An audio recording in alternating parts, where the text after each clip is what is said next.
Saludos mis estimados oyentes, quienes habla el capitán Miguel Ángel Arcia, participante del doctorado en Ciencias Pedagógicas Militares de Extensión Aragua de la Universidad Militar Bolivariana de Venezuela. Hoy vamos a conversar sobre la doctrina militar bolivariana, estrategia para enfrentar el poder hegemónico de los Estados Unidos. Para iniciar el debate, partiremos de la siguiente pregunta. ¿Venezuela se encuentra actualmente en guerra? Para ello, es necesario definir lo que es la guerra. Según Sun Tzu, la guerra es considerada un arte basada en el engaño. El secreto de ella consiste en someter al enemigo sin luchar. Para Clausewitz, la guerra es la prosecución de la política por otros medios, mientras que para Hernández, la guerra es un fenómeno social. Es un conflicto entre colectivos humanos que se dilucida de manera violenta, en el que se utilizan instrumentos o armas que usualmente tienen por objeto primario dominar directa o indirectamente el entorno, los recursos naturales, humanos y económicos. Observamos algunos indicadores de amenaza que justifican el empleo de la doctrina bolivariana. Colombia y Venezuela firman acuerdo. Colombia autoriza tropas estadounidenses a operar durante los próximos 10 años desde 7 bases. La operación antidroga de los Estados Unidos representa un ejercicio de provocación y violación permanente a la soberanía territorial de Venezuela. ¿Qué indicadores hacen pensar que se prepara una intervención hacia Venezuela? En primer lugar, la declaración hecha por el presidente de los Estados Unidos, Barack Obama, en considerar a Venezuela una amenaza inusual y extraordinaria para la región. La preparación logística de una operación de intervención militar. Lo cierto es que se está gestando desde el Pentágono y sus aliados de la OTAN una operación dirigida a quebrantar la soberanía bolivariana a través del Comando Sur en el Caribe, justificado bajo el amparo de las operaciones antidrogas, libertad y la pseudodemocracia neoliberal propia de los Estados Unidos. La reanudación del conflicto territorial con Guyana sobre el Esequibo y la instalación del patrullaje permanente de la Cuarta Flota frente a las costas venezolanas. Vamos a retomar la pregunta inicial con la cual iniciamos el debate. ¿Venezuela se encuentra actualmente en una guerra? Sí. Según Bulton, la polemología es la disciplina encargada del estudio objetivo y científico de las guerras, fenómeno social susceptible de observación encaminado a prevenir los conflictos internacionales que las puedan desencadenar. Desde esta perspectiva, haciendo una cosmovisión del conflicto actual en Venezuela, podemos observar ciertas características e indicadores presentes del conflicto a nivel interno, producto de actores hegemónicos.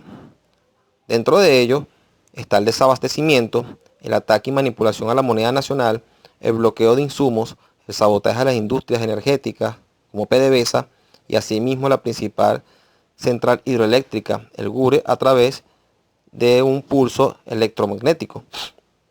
La creación de falsos positivos, la guerra mediática y las operaciones psicológicas.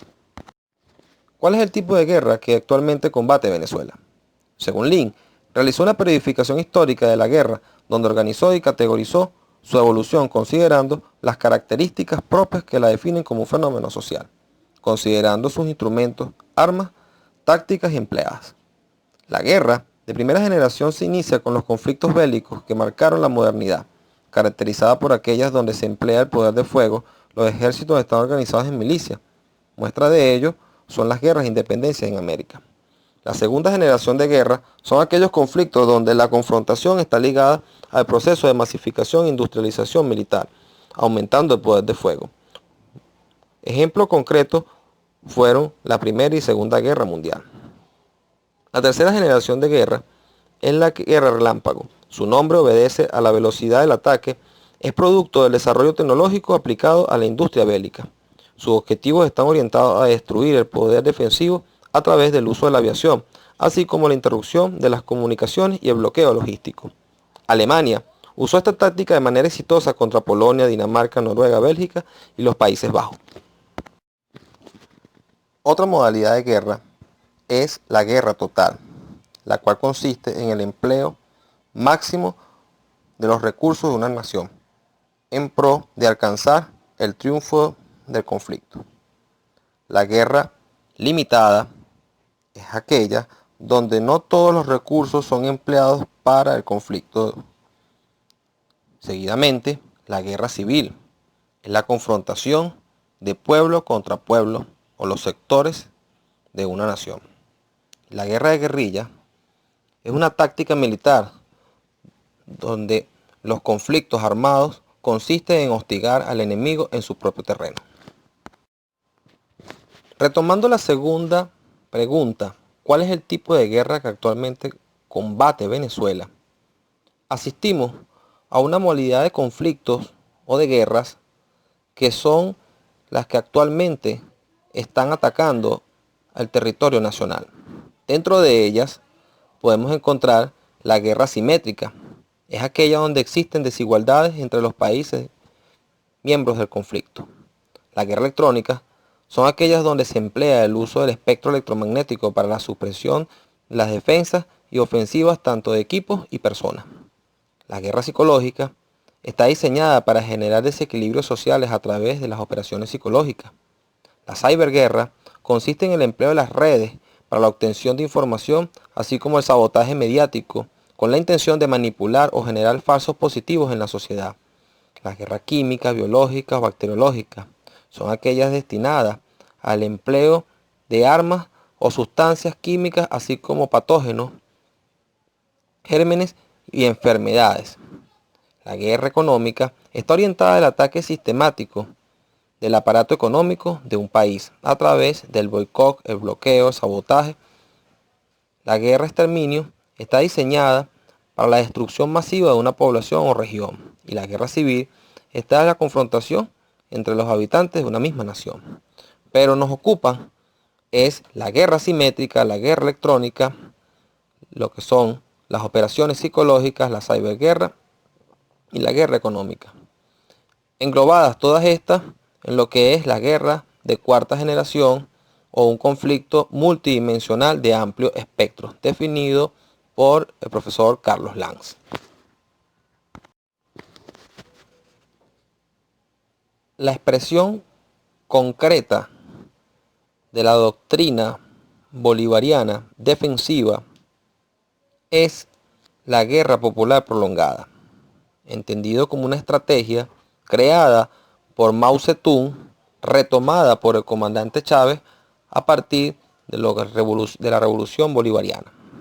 Esta consiste en la defensa hecha entre el pueblo y la Fuerza Armada, amparada en la Constitución de la República Bolivariana de Venezuela a través del artículo 55, referente a la participación de los ciudadanos y ciudadanas en los programas destinados a la prevención de la seguridad ciudadana y la administración en casos de emergencia.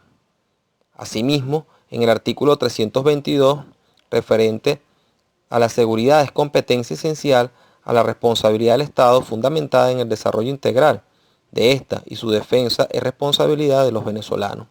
Junto con el artículo 326, la seguridad de la nación es fundamentada en la corresponsabilidad entre el Estado y la sociedad. De esta forma, la guerra popular prolongada, estrategia de la doctrina militar bolivariana, representa una estrategia emergente en materia defensiva, pero asimismo tiene sus raíces históricas en los próceres de independencia. La guerra popular prolongada es una estrategia de defensa que contempla enfrentamiento armado y no armado, caracterizado a la guerra como un fenómeno político y social. En su preparación y ejecución participa la Fuerza Armada Nacional Bolivariana, las milicias bolivarianas, las instituciones y empresas del poder público nacional en los territorios y el pueblo en general. Las raíces de la doctrina bolivariana se pueden encontrar en el preámbulo de la Carta Magna, pero vamos a profundizar en el pensamiento y las ideas de los precursores de la independencia, iniciando con Bolívar, estadista defensor de la soberanía y la autodeterminación de los pueblos, quien asume las ideas de Thomas Hume la guerra como parte de la naturaleza humana. Mientras tanto, Mariscal Sucre, defensor de la ética, la moral, la igualdad y la justicia. Asimismo, Simón Rodríguez asume la educación como un instrumento para la liberación de los pueblos y la construcción del socialismo. Mientras Francisco de Miranda, el hombre más universal de Venezuela, desarrolla una geopolítica o una alianza estratégica basada en la integración de los pueblos de América para la construcción de la Colombia y asimismo la paz perpetua, ideas tomadas de Kant. Y finalmente Ezequiel Zamora, quien articula la integración cívico-militar, es decir, pueblo y fuerza armada. La estrategia bolivariana defensiva o la doctrina bolivariana no se reduce a una acción netamente militar o responsabilidad exclusiva de la Fuerza Armada, sino también a una política de Estado donde se busca la alianza pueblo-Fuerza Armada, pero asimismo también al desarrollo de ciertas estrategias de gobierno dirigidas a garantizar la seguridad y defensa integral de la nación, tanto en materia de alimentación, salud, economía, educación, geopolítica. Muestra de ello encontramos las alianzas Rusia-Venezuela, Venezuela-China, el ALBA, entre otros.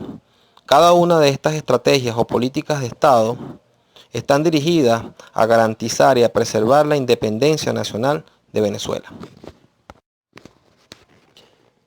Luego de haber estudiado las amenazas en Venezuela y la doctrina bolivariana como estrategia defensiva, se justifica la guerra.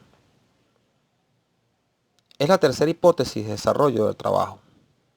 Para cerrar, podemos observar que existe una patología en los Estados Unidos que es el conflicto. Resulta interesante cómo los Estados Unidos de Norteamérica desde 1950 han ejecutado más de 16 operaciones de intervención en los diferentes países de América Latina. Esto sin incorporar lo que fue la expropiación de algunos países, caso de México y asimismo Colombia con Panamá, y lo que fue la guerra de Vietnam, la Primera y Segunda Guerra Mundial.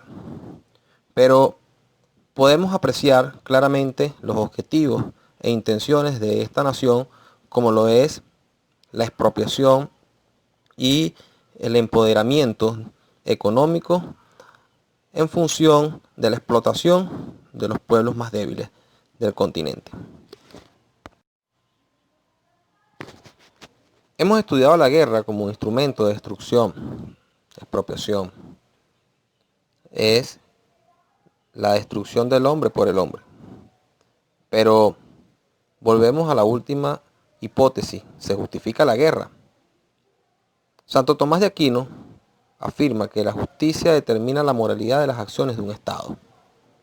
El objeto de la guerra para Venezuela la podemos ver en Carabobo en 1821, en Junín, en Pichincha, siendo los objetivos la libertad, la independencia y la justicia, la integración de una sola patria, una sola raza para la paz. Para finalizar, deseo cerrar este debate con una idea, como lo es: la educación es sinónimo de socialismo, entendido como el grado de madurez sociocultural de un pueblo que representa la única alternativa de eliminar la amenaza del lobo en la civilización. Se trata de alcanzar un nivel de desarrollo que permita la alienación del fenómeno de la guerra por la ecología social. De no ser así, el fin de la guerra es el fin de la humanidad. Muchas gracias.